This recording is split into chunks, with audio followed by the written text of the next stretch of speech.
to Vene News, and today we will be covering the major headlines of this week, which was from January 25th to the 30th. First, we have two headlines that are in response to the violation of the Constitution of Venezuela. First up, we have our first headline, which is, Government allows the use of deadly weapons in non-violent protests. This week, the use of deadly weapons was approved by the government against the people of Venezuela that participate in any type of protest.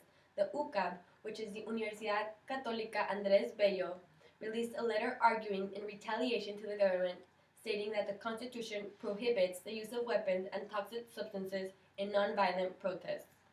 Like the university, many political parties and many organizations that are not in favor of the government rejected this measure too.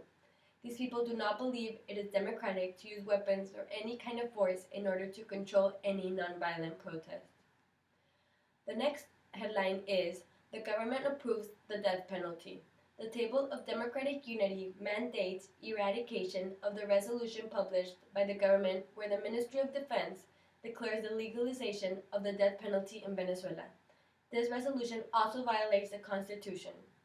The Table of Democratic Unity will meet next Monday in the Supreme Court Justice to try to abolish this resolution that puts at risk the life of the Venezuelan citizens, as well as they will go to international organizations such as OEA or ONU and others.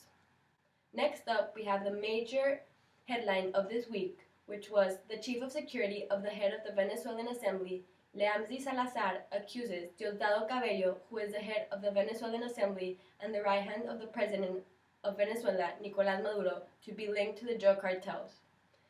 Leamzi Salazar, after many years serving the Venezuelan government, Salazar decided to run away to the United States to accuse the Venezuelan government of many things, such as close involvement with the drug cartels.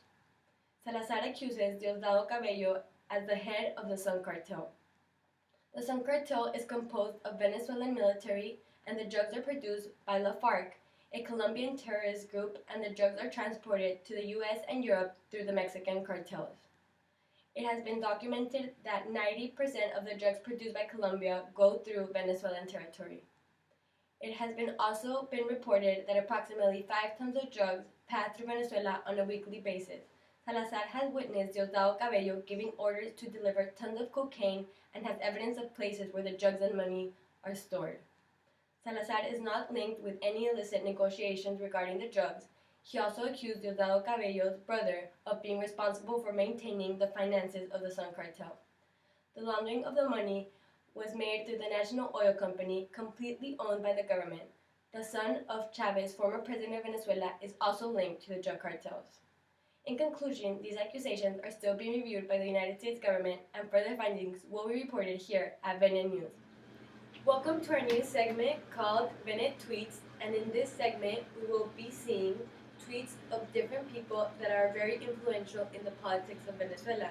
Today we will be reviewing 3 tweets of 3 people that are very important, and some even have to do with the news that we covered today.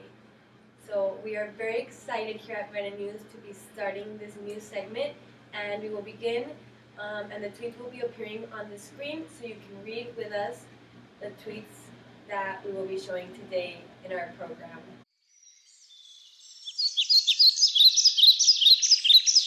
Our first tweet refers back to the news we covered today about Diosdado Cabello, stating, "Yesterday was an extraordinary day for me. On one side, I had the lies of the rightist side of the world, and on the other side, the love and care of my people. I stay with their love." The next tweet is from Leopoldo Lopez, who is currently a political leader incarcerated in Venezuela by the government, and he tweeted on January 25th, "Thank you to ex-presidents Andrés Pastrana and Sebastián Pinera for coming to Ramo Verde in spite of the threats." The last tweet we have is from Maria Corina Machado, who is a political leader from the position, and she states, "Maduro, who is president of Venezuela, in his desperation, he commits a serious unconstitutional violation to the private property and increases the risk of humanitarian crisis. This is regarding the investigation of a famous drugstore in Venezuela. The government blames them for the shortage of food and medicines, and this woman obviously disagrees. Thank you very much and have a wonderful week.